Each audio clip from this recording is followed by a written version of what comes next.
અમરેલીના બાબરામાં સતત વરસાદી માહોલ અને ઉપરવાસમાં ભારે વરસાદથી કાળુભાર નદીમાં નવા નીર આવ્યા છે. ચોમાસામાં બીજી વાર કાળુભાર નદીમાં પૂરની સ્થિતિ બની છે. પાણીની આવક થતા કાળુભાર નદી બે કાંઠે વહેતી થઈ છે. તો આ પહેલા પણ જ્યારે ચોમાસાની એન્ટ્રી થઈ હતી ત્યારે આ વિસ્તારમાં ભારે વરસાદ પડ્યો હતો અને જેના કારણે કાળુભાર નદી કે જે બે કાંઠે વહેવા લાગી હતી, પુષ્કળ પાણીની આવક કાળુભાર નદીમાં થઈ હતી અને ફરી એકવાર એવા દ્રશ્યો સર્જાયા છે. તો આજ મુદ્દે સંવાદદાતા દિલીપ ફોનલાઈન પર જોડાઈ ગયા છે. દિલીપ, બાબરામાં સતત વરસાદી માહોલ જેના કારણે કાળુભાર નદી બે કાંઠે. દિલીપ, શું સ્થિતિ? જી દિલીપ. જી અંકુર, અમરેલી પંથકમાં વહેલી સવારથી એમ તો વરસાદ વરસ્યો હતો. ખાસ કરી બાબરા પંથકમાં છે ને વહેલી સવારથી વરસાદ વરસતા આંશિક જે ગરમી સતત લોકો પીડાઈ રહ્યા તેનાથી રાહત થઈ હતી. ત્યારે બાબરા પંથકમાં 1.5 ઇંચ જેટલો વરસાદ હાલ વરસી જવા પામ્યો છે. બાબરા પંથકમાં ખાસ કરી જે ઉપરવાસ છે, ઉપરવાસમાં ભારે વરસાદના કારણે બાબરાની જે કાળુભાર નદી છે તેમાં પૂર આવ્યું હતું. આ ચોમાસાની સિઝનમાં પ્રથમવાર આ કાળુભાર નદીમાં પૂર આવતા લોકો પણ ઉમટી પડ્યા હતા. ત્યારે હાલ વરસાદી સિઝન છતાં ખેડૂતોમાં પણ ખુશીનો માહોલ જોવા મળ્યો હતો. જી અંકુર. જી બિલકુલ દિલીપ, સમગ્ર માહિતી સાથે જોડાવા બદલ આપનો આભાર. જૂનાગઢના વિસાવદરમાં મેઘો મંડાયો છે. 2 કલાકમાં 4 ઇંચ વરસાદથી પંથક પાણી થઈ ગયું છે. ગ્રામ્ય પંથકમાં જોરદાર વરસાદથી પાણી ભરાયા છે. મોણિયા, મોણપરી, માંડવડ સહિતના ગામોમાં વરસાદ વરસ્યો અને સરસાઈ, કાલાવડ અને લાલપુરમાં પણ વરસાદ પડ્યો. તો ધોધમાર વરસાદથી નીચાણવાળા વિસ્તારો પાણીમાં ગરકાવ થયા છે. તો જૂનાગઢ પંથકમાં સાર્વત્રિક વરસાદ અને ધોધમાર વરસાદથી નીચાણવાળા વિસ્તારો પાણી થયા છે. આજ મુદ્દે સંવાદદાતા જય ફોનલાઈન પર જોડાઈ ગયા છે. જય, જૂનાગઢનું વિસાવદર પંથક જ્યાં પણ મેઘરાજા મન મૂકીને વરસ્યા છે. 2 કલાકમાં 4 ઇંચ વરસાદથી પંથક પાણી. શું સ્થિતિ જય? ચોક્કસથી ખાસ કરીને જણાવી દો કે જે જૂનાગઢ જિલ્લામાં અનરાધાર અનેક વિસ્તારોમાં વરસાદ વરસી રહ્યો છે. ત્યારે વિસાવદર જે વિસ્તાર છે તેમાં મેઘરાજાએ ધમાકેદાર બેટિંગ કરી છે. 2 કલાકમાં 4 ઇંચ જેટલો વરસાદ વરસી ચૂક્યો છે. ધોધમાર વરસાદ વરસતા ખેડૂતોમાં ખુશી જોવા મળી છે. જે ગ્રામ્ય વિસ્તારો હોય જેમાં મોણિયા, મોણપડી, માનવડ સહિતનામાં પણ આ અનરાધાર વરસાદ વરસી રહ્યો છે. ત્યારે સરસઈ, કાલાવડ અને લાલપુરમાં પણ આ વરસાદ વરસતા ખેડૂતોમાં ખુશી જોવા મળી છે. જી બિલકુલ જય, સમગ્ર માહિતી સાથે જોડાવા બદલ આપનો આભાર. તો આ તરફ કેશોદમાં ધોધમાર વરસાદને કારણે પૂરની સ્થિતિ સર્જાઈ છે. જોલી પાર્ક, યોગીનગર, રણછોડનગર વિસ્તાર પાણી થયા છે. નીચાણવાળા વિસ્તારમાં પાણી ભરાતા મુશ્કેલી વેઠવાનો વારો આવ્યો છે રહીશોએ. તંત્રની ઢીલી કામગીરીના કારણે નગરજનોમાં રોષ પણ ફેલાયો છે અને પ્રી મોન્સૂનની કામગીરીની પોલ અહીંયા ખુલી ગઈ છે. તો અમે આપને આ કેશોદ પંથકના દ્રશ્યો બતાવી રહ્યા છીએ. સાર્વત્રિક કેશોદ પંથકમાં વરસાદ અને ધોધમાર વરસાદને પગલે નદી નાળા છલકાયા છે. નદીઓમાં પૂરની સ્થિતિ બની છે.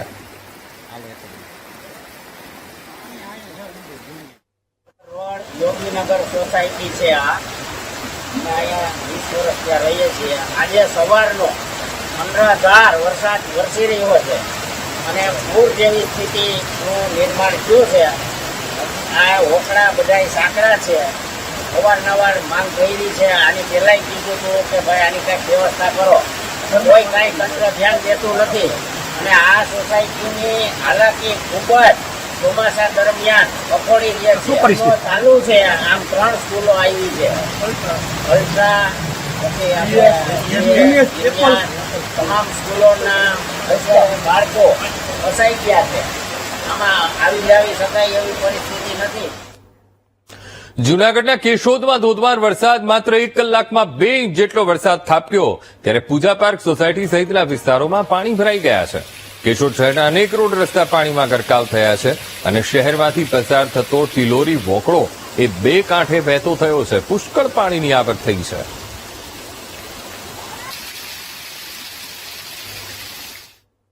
કેશોદમાં અત્યારે સવારથી ધોધમાર વરસાદ ચાલી રહ્યો છે. તમે જોઈ શકો છો અમારી શેરીમાં પાછળ ગોઠણ સુધી પાણી ભરાઈ ગયા છે. સવારના ધોધમાર વરસાદના લીધે વેચવાની ગાડીમાં પાણી જે આવે છે એ બધું પાણી અમારી સોસાયટીમાં આવે છે. જેથી કરીને ધંધાવાળા, રોજગારવાળાને જવામાં ફૂલ તકલીફ થાય છે. આ દર વર્ષની ઘટના છે. દર વર્ષે અમારે જેમ વેચવાની ગાડીમાં પાણીનો ભરાવો આવે છે ત્યારે અમારી શેરીમાં ફૂલ ઘર સુધી પાણી ભરાઈ જાય છે. તો તંત્રને મારી એવી માંગણી છે કે તે વહેલી તકે આ પાણીનો નિકાલ કરે. જૂનાગઢના કેશોદમાં ધોધમાર વરસાદ સતત 3જા દિવસે પણ અલગ અલગ વિસ્તારોમાં વરસાદ ખાબક્યો છે. ભારે વરસાદથી નીચાણવાળા વિસ્તારોમાં પાણી ભરાયા છે. કૃષ્ણનગર વિસ્તાર કે જ્યાં પાણી ભરાતા લોકો પરેશાન થયા છે. તો જ્યાં જુઓ ત્યાં બસ અત્યારે પાણી જોવા મળી રહ્યું છે. રોડ ઉપરથી જાણે કે નદી વહી રહી હોય તેવા દ્રશ્યો કેમેરામાં કેદ થયા છે. તો કેશોદ અને કેશોદમાં અનરાધાર વરસાદ 3 દિવસથી આ પ્રકારે એક ધારો વરસાદ પડતા અત્યારે વોખડા એ પાણીથી ભરાઈ ગયા છે, નદી નાળા છલકાયા છે અને નીચાણવાળા જે વિસ્તારો છે ગામના ત્યાં પણ પાણી ભરાવાની સમસ્યા ઊભી થઈ છે.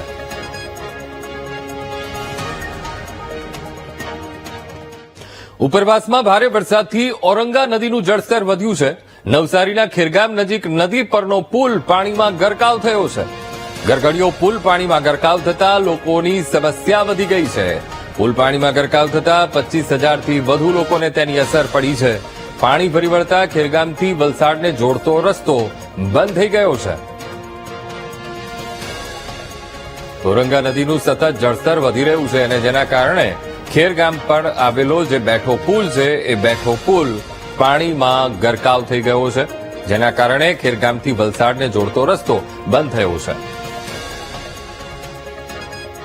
નવસારી અને વલસાડ જિલ્લામાં મુસળધાર વરસાદના કારણે તમામ લોકમાર્ગો ઘોડાપૂરની પરિસ્થિતિ સર્જી છે. ખાસ કરીને ઔરંગા નદીમાં ઘોડાપૂરની પરિસ્થિતિ સર્જાતા ગરગડિયો પુલ પાણીમાં ગરકાવ થઈ ગયો છે. સામેને કિનારે 10 જેટલા ગામડાઓ છે જે નવસારી, ખેરગામ અને વલસાડને જોડતા ગામડાઓ છે. તમામ ગામડાઓમાં જે જવું હોય તો હાઈવે પરથી મોટો ચકરાવો કરીને જવું પડવાનો વારો આવ્યો છે. સતત વરસી રહેલા વરસાદના કારણે ઔરંગા નદીમાં ઘોડાપૂરની પરિસ્થિતિ સર્જાતા વલસાડના નીચાણવાળા વિસ્તારમાં પાણી ભરાવાની સમસ્યા દર વખતે ઉદ્ભવતી છે. તેવી રીતે આ વખતે પણ ઉદ્ભવી છે. ખાસ કરીને પુલની બાજુમાં નવો પુલ બની રહ્યો છે, જે રાહતના સમાચાર કહી શકાય. આગામી દિવસોમાં એ પુલ શરૂ થઈ જશે તો અહીંના લોકો માટે એક રાહતના સમાચાર બની રહેશે અને લોકોની અવરજવર ચાલુ રહેશે. Rakesh Solanki, BTV news, Navsari. નવસારીના ચીખલી ગામે ધોધમાર વરસાદથી પાણી ભરાયા છે અને વરસાદને કારણે પાણી ભરાઈ રહેતા રહીશોને હાલાકી વેઠવાનો વારો આવ્યો છે. ગ્રામ પંચાયતે પાણી નિકાલની વ્યવસ્થા ન કરતા પાણી ભરાયા છે. ગામના લોકો ગોઠણડું પાણીમાં ઘરમાં રહેવા માટે મજબૂર બન્યા છે. ઘરોમાં પણ પાણી. સરપંચને રજૂઆત કરવા છતાં સરપંચના આંખ આડા કાન. તંત્રને પણ અનેક રજૂઆત કરી તે છતાં પણ સમસ્યાનો નિકાલ હજુ સુધી નથી આવ્યો અને જેના કારણે હાલાકી ભોગવવાનો વારો આવ્યો છે.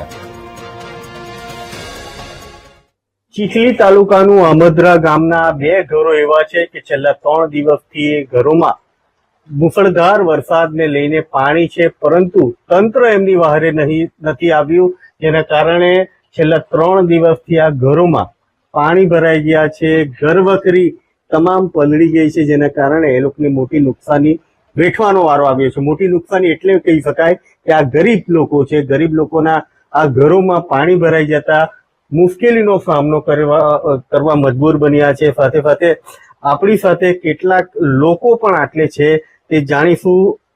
આપનું નામ શું અને રશ્મિબેન બ્રિજેશભાઈ પટેલ. શું પરિસ્થિતિ છે? 3 દિવસથી વરસાદના કારણે આ ઘરોમાં અમારા કાકાના ઘરમાં પાણી ભરાઈ ગયા છે. પ્રી મોન્સૂન કામગીરી માટે અમે સરપંચશ્રીને 4 મહિનાથી કીધેલું હતું મૌખિક. એ લોકોને કીધું હતું કે ગટર ખોદો, નાળા નાખો, તો કોઈ પણ કામગીરી કરવામાં ન આવી. 3 દિવસથી સરપંચ સાહેબને અહીંયા બોલાવતા છે. સરપંચ સાહેબ 3 દિવસથી જોવા માટે પણ નથી આવતા, તેમજ કોઈને મોકલાવતા પણ નથી. પરિસ્થિતિ બહુ ખરાબ છે કે ખાવાનું બધું પલળાઈ ગયું છે. ઘર દાખર બધા બીજાના ઘરે બાંધવા પડ્યા છે અને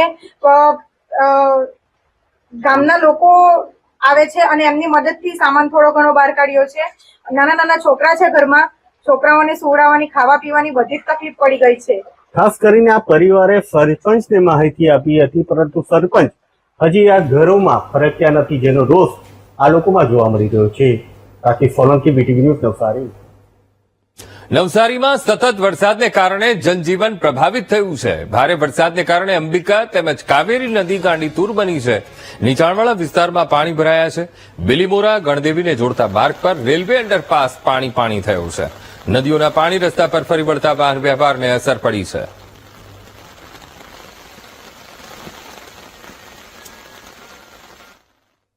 છોટાઉદેપુરમાં ભારે વરસાદ, જેના કારણે સુખી ડેમમાં પાણીની સતત આવક. સુખી ડેમના 3 ગેટ ખોલી ભારત નદીમાં પાણી છોડાઈ રહ્યું છે.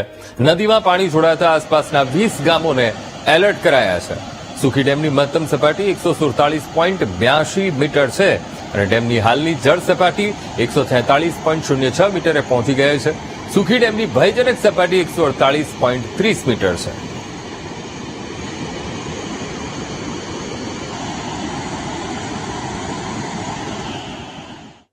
છોટાઉદેપુરના કવાંટ તાલુકામાં ધોધમાર વરસાદ વરસ્યો અને કવાંટ તાલુકાના અનેક નદી નાળા છલોછલ છલકાયા છે.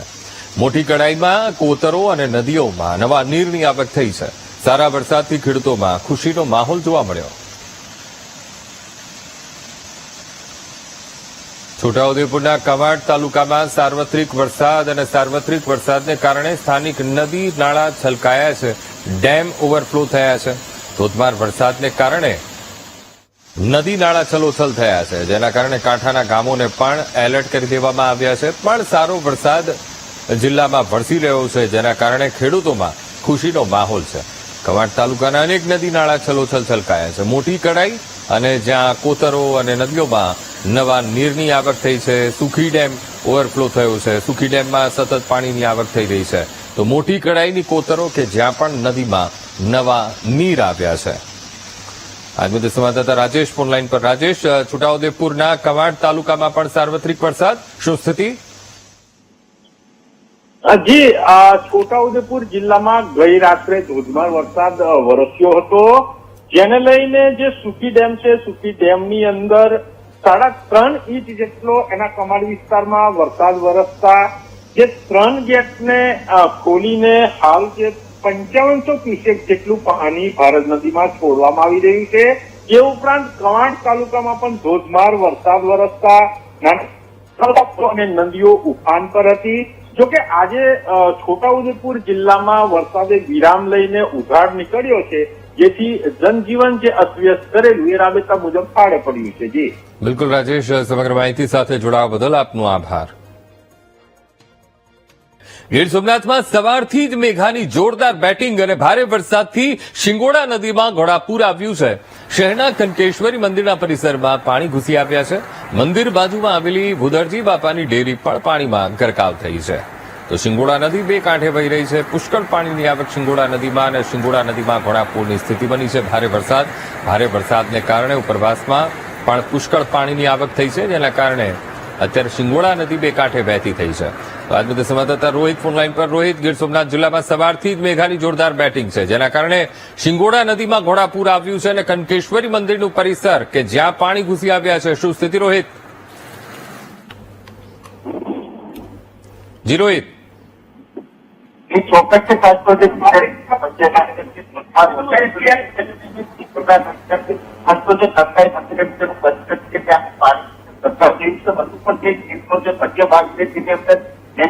ધમાકેદાર બેટિંગ થઈ રહી છે, તેને લઈને ગીર પંથકના જે સઘન વિસ્તાર છે. જી બિલકુલ રોહિત, સમગ્ર માહિતી સાથે જોડાવા બદલ આપનો આભાર. અમદાવાદ વડોદરા નેશનલ હાઈવે પર ટ્રાફિક જામ થયો છે. વરસાદને કારણે બ્રિજ પર ખાડા પડતા ટ્રાફિક જામ થયો છે. કરજણથી વડોદરા વચ્ચે 3 બ્રિજ પર ખાડા પડી ગયા છે અને સવારથી હાઈવે પર ટ્રાફિક જામ સર્જાયો છે. જાબુઆ, પોરગામ અને બામણગામ પાસેના બ્રિજ પર ટ્રાફિક જામ થયો છે. આજ મુદ્દે સંવાદદાતા માનુ ચાવડા ફોનલાઈન પર. માનુ, વડોદરા નેશનલ હાઈવે પર ટ્રાફિક જામ, વરસાદને કારણે બ્રિજ પર ખાડા પડતા ટ્રાફિક જામ થયો છે. શું સ્થિતિ માનુ? અંકુર, દર ચોમાસામાં વાહન ચાલકોના મુશ્કેલીનો સામનો કરવો પડે છે. અત્યારે પણ છેલ્લા અઠવાડિયાથી જે વરસાદ શરૂ થયો છે એના કારણે વડોદરાથી ભરૂચ તરફ જતો જે નેશનલ હાઈવે છે એના ઉપર જે નદીના બ્રિજ આવેલા છે ત્યાં મોટા ખાડા પડ્યા છે અને એના કારણે આ ટ્રાફિક જામ થઈ રહ્યો છે. આજે વહેલી સવારથી જ ટ્રાફિક જામ સર્જાયો છે. જાબુઆ બ્રિજ, પોરગામ અને બામણગામ આ 3 જગ્યાએ જે બ્રિજ છે બ્રિજ ઉપર ટ્રાફિક જામ થયો છે. એના કારણે વાહનોની લાંબી કતાર લાગી છે. લોકોને પોતાને જે સ્થળે જવું છે ત્યાં જવામાં પણ મોડું થઈ રહ્યું છે. અનેક વાહનો અત્યારે ટ્રાફિકમાં ફસાયેલા જોવા મળી રહ્યા છે. નેશનલ હાઈવે આમ તો એ બ્રિજ નવા બનાવવાનું છે, પરંતુ કંઈક ના કંઈક કારણસર કામ નથી થઈ રહ્યું અને એના કારણે દર ચોમાસામાં વાહન ચાલકોને મુશ્કેલીનો સામનો કરવો પડી રહ્યો છે. એવી જ રીતે આજે વહેલી સવારથી આ 3 બ્રિજ ઉપર વાહનોની લાંબી કતારો જોવા મળી રહી છે. જી અંકુર. જી બિલકુલ માનુ, સમગ્ર માહિતી સાથે જોડાવા બદલ આપનો આભાર.